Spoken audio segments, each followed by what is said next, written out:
Before the valley shook with fear, before the armies trembled for 40 days, a shepherd boy carried nothing but faith and a sling, and that single choice shattered a giant who had silenced a nation. What if the story of David and Goliath is not just an ancient tale, but a hidden map for every battle you are facing today? Why did God allow a forgotten son of Jesse to walk into destiny while a king hid in terror? Could it be that the secret behind this story has been buried for centuries, waiting for you to uncover? In this video, you will see how fear was broken by courage, how a sling became deadlier than a sword, and why giants always fall before the power of the Almighty. We will unravel the psychological warfare of Goliath, the failure of Saul, and the unseen training that turned David into a living weapon of faith. You will discover why one act of obedience can change the destiny of nations, and why your own giants of despair, addiction, or hopelessness are not as strong as they seem. Tell me in the comments, what giant stands before you today? Because just as David's story still echoes in the heart of every believer, your voice, your courage, your faith can awaken hope in others. Like, share, and subscribe so we can walk this journey together. And never forget, giants fall, not because men are mighty, but because God is greater. 40 Days of Terror. The Psychology of Giants. For 40 endless days the giant stood, his laughter echoing like thunder across the valley, his words dripping poison into the souls of men. His armor glistened in the sun, a fortress of bronze that blinded the eyes of Israel.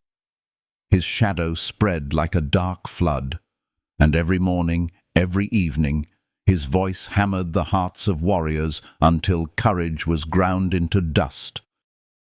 This was not just a battle of spears and swords, it was psychological warfare, the art of breaking a nation before a single stone was thrown. Goliath knew that fear is the sharpest weapon, sharper than any blade, heavier than any spear. He mocked, he cursed, he dared them to rise, and in their silence he reigned. Even today, we see this same tactic in the world around us. Headlines designed to paralyze, threats magnified to control, voices raised to intimidate until people believe they are already defeated. Think of propaganda in wars, of bullies in schools, of corporations crushing the small with nothing but intimidation. Fear kills dreams long before failure ever does. But here lies the paradox. Fear cannot stand when faith rises. And in that valley, when all bowed to terror, one boy dared to believe that God was greater than the shadow of a giant. The lesson breathes even now. The battles we lose in the mind are the ones we never dare to fight in life. And when you hear the voice of your giant whispering defeat, remember that every lie it speaks is built on the hope that you will not answer back. Saul, the fallen king, a throne of fear. Once, Saul had been chosen because of his height, his strength, his kingly presence. The people cried, "Here is our leader!" But when the test came, when Goliath roared, Saul trembled. His hands shook over a cup of wine, his armor lay heavy in the corner of his tent, and the crown on his head felt more like a chain around his neck. He had been called to lead, but fear stripped him of his voice. Why? Because Saul had already lost the greater battle, the battle of obedience. Long before the valley, long before Goliath, Saul had turned from God's command. He relied on appearances instead of trust, on sacrifice without obedience, on reputation instead of faith. And now, stripped of divine confidence, he cowered. A nation looked to its king, and the king looked to the ground. When a leader falls into fear, the people inherit despair. We have seen this across history. Generals too afraid to advance, leaders paralyzed by polls, parents so consumed by anxiety that their children inherit the same chains. Saul reminds us that leadership without faith is a hollow crown. The absence of trust in God at the top will always trickle down into the hearts of the people. Yet in this void, space opened for a shepherd to rise. And sometimes God allows the thrones of men to tremble so that his chosen, though overlooked, can step into destiny. The story shifts here, not just from a fallen king, but toward an unseen warrior waiting in the fields. David the shepherd, training in obscurity. While Saul trembled in tents of fear, David had been hidden away in the quiet fields, learning a different kind of strength. He faced lions in the night, wolves at the edge of the flock, and bears prowling the wilderness. No one applauded. No one sang. His victories echoed only between him and the sheep, and the scars on his hands told stories no bard would ever recite. Yet it was here, in obscurity, that God trained his champion. For every roar of a beast was preparation for the roar of a giant. For every lonely song under the stars was practice for the psalms that would one day shake kingdoms. The pasture was the classroom of destiny. This is the truth we often miss.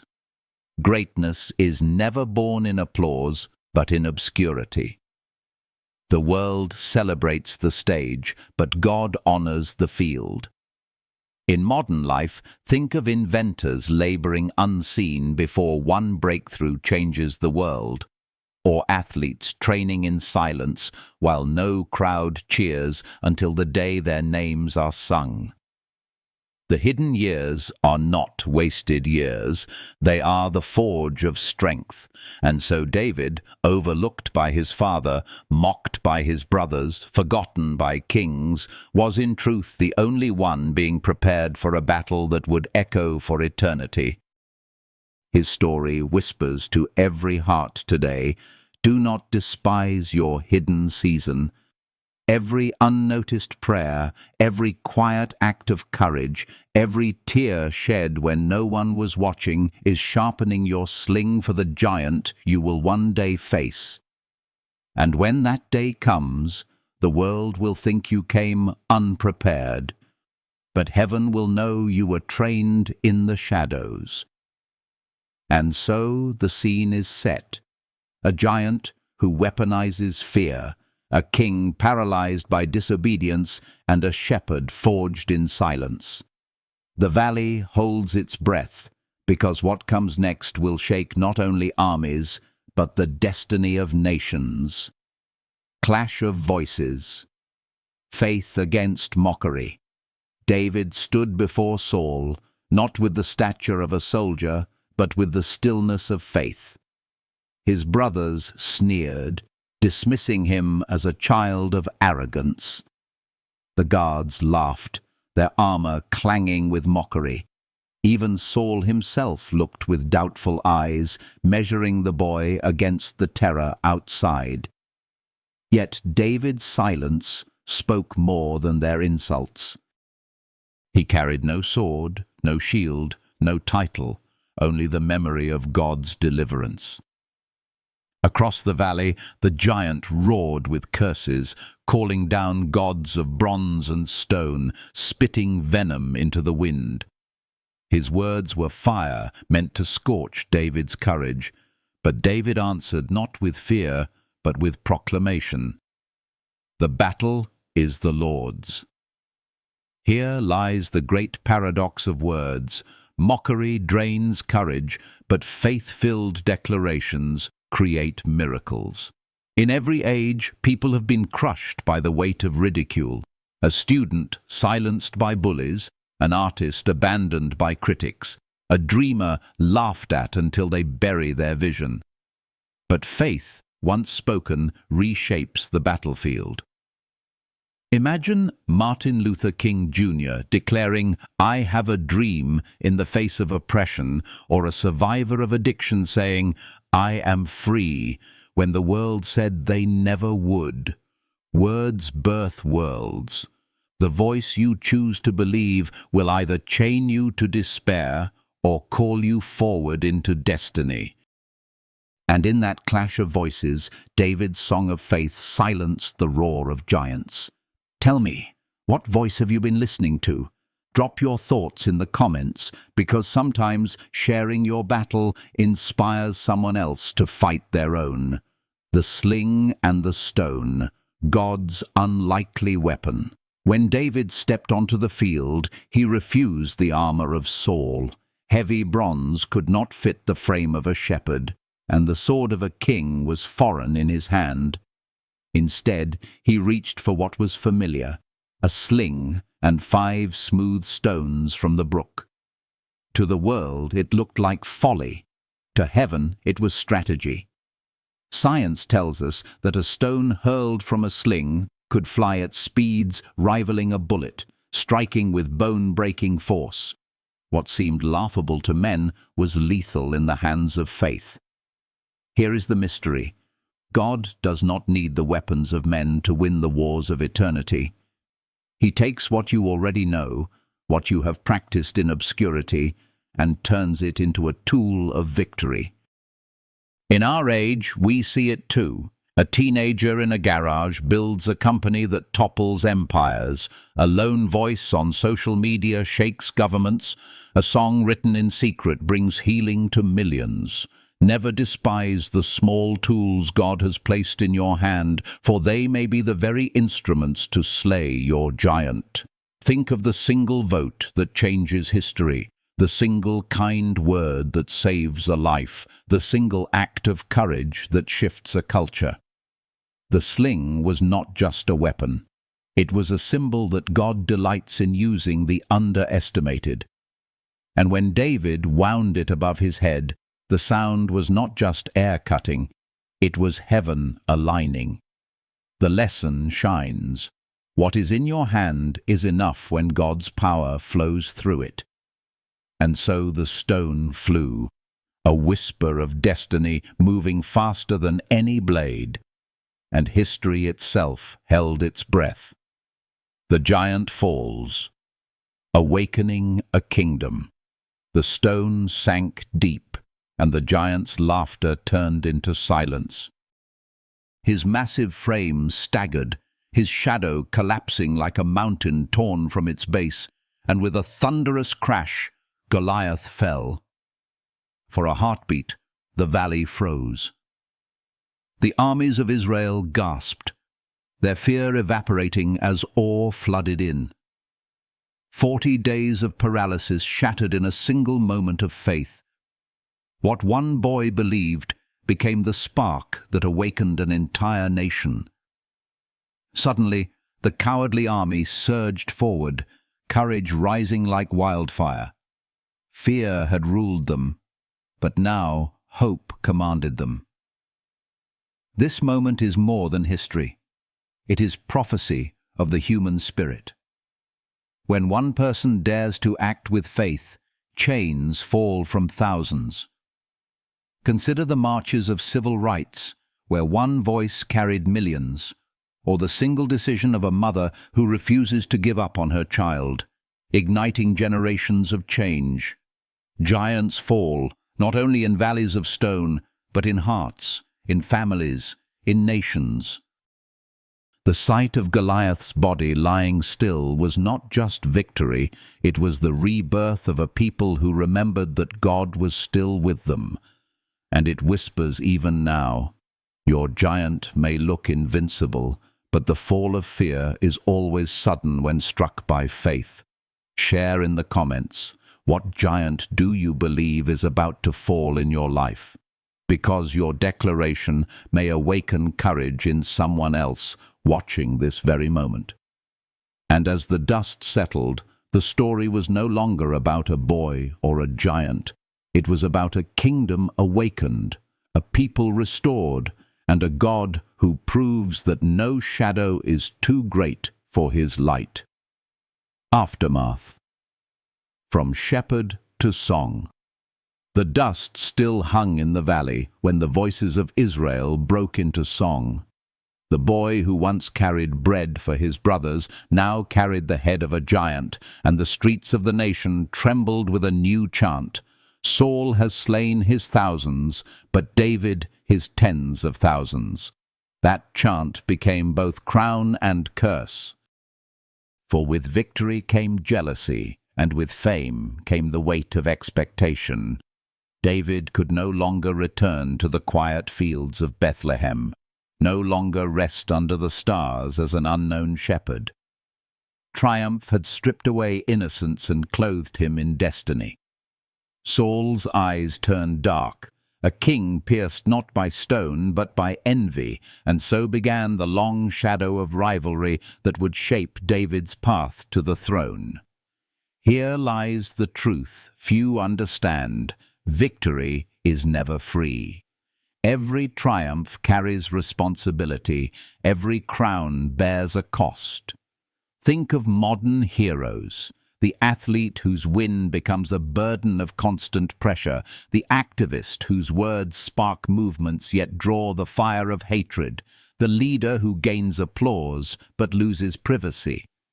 David's song was sung by the people, but behind the melody hid the weight of political storms, betrayals, and battles yet to come. The lesson breathes for us all: success will lift you, but it will also change you. Celebrate the triumph, but prepare for the shadows it summons. And yet even in the storm, destiny was at work. David was not just a boy with a sling anymore. He was a figure of legend, and legends cannot hide. Shadows of giants, beyond Goliath. But Goliath was not the first giant to walk the earth, nor would he be the last. His fall opened the curtain to a deeper mystery that stretches back to the days before the flood.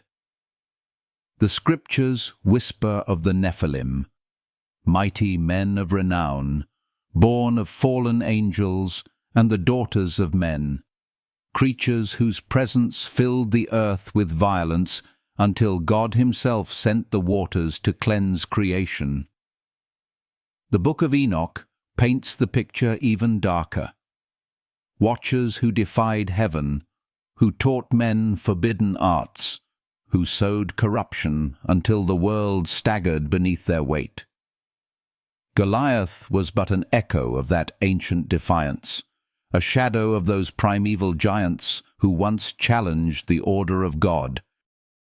And David's stone was not only the defeat of one warrior, it was a signpost in the greater war between heaven and rebellion, light and shadow. Even today, the story stirs questions. Are the giants only in the past, or do their shadows still linger in the systems of oppression, in the powers that exalt themselves against truth? In every age we face giants not of flesh, but of ideology, injustice and pride that seeks to stand taller than the voice of God. The fall of Goliath reminds us that every giant, whether of ancient bloodlines or modern thrones, will one day collapse under the weight of divine justice. The Bible is not silent about these mysteries, and though many fear them, they point us back to a greater truth. God has always been greater than the strongest opposition. Let your heart wrestle with this. If one boy could end the terror of Goliath, what could your faith do against the shadows of giants in your own life? Share your thoughts in the comments, because this conversation is not just history, it is prophecy unfolding even now. The valley that once shook with terror now whispers with a different sound, the echo of a stone, the memory of a boy who believed that God is greater than any shadow that dared to rise. David's story is not locked in ancient pages. It flows into your life today. because every one of us faces giants that roar in the silence of our minds, in the chaos of our homes, in the battles we fight when no one else is watching. Some giants wear armor of fear, some carry spears of addiction, some tower as despair or loneliness. But the truth is unshakable. Giants fall, not because men are mighty, but because faith is stronger than fear, and light is always stronger than darkness. Imagine for a moment standing where David stood, with every voice mocking, every eye doubting, every shadow screaming that you are too small. Yet instead of running, you take one step forward. That single act rewrites history because courage is contagious. One choice can awaken a generation. One declaration can silence lies. One moment of faith can turn a valley of fear into a mountain of victory. And if God could take a forgotten shepherd and raise him as a king, what could he do with you if you dared to believe that the battle belongs not to the giant, but to the Lord? Look around at our world. So many voices tell us to surrender, to accept that the giants of greed, division, hate and despair are too strong. But the story of David and Goliath declares otherwise. The same God who guided a stone guides the steps of those who refuse to bow. And the same spirit that lifted courage in a boy still burns in the hearts of those who dare to say, "I will not fear." What giant are you facing right now? Comment below and share it. Not just for yourself, but because your story might ignite someone else's courage. This is not just a video, it's a battlefield of hope where every word you speak can awaken another soul. And as we close, remember this: even when the world chants in doubt, heaven is singing over you. You are not too small, not too weak, not too forgotten. Every hidden prayer, every unseen tear, every quiet act of faith is a stone in your hand waiting for its moment. When you feel the weight of the battle pressing in, lift your head and know that your sling is enough, because your God is more than enough. And when your giant falls, and it will fall, you will not only rise, but others will rise because of you. If this story has touched your heart, if it has helped you see light in the middle of your darkest days, I invite you to keep walking with me. Like this video, subscribe so you don't miss the next chapter, and share it so that hope spreads beyond this valley. And if you feel led to give back, even in the smallest way, know that every gesture, every bit of energy you pour into this journey is priceless. It fuels the fire that keeps these stories alive. It helps me continue sharing the Word of God with the world. Together we are building not just a channel, but a family of faith and courage. So as you leave this valley and step back into your own battles, carry this truth like a shield. No shadow is too deep, no fear too heavy, no giant too strong when God stands with you. Giants fall, faith rises, and your story is still being written. Thank you with all my heart for being here, for listening, for believing. The battle may be fierce, but the victory is already promised.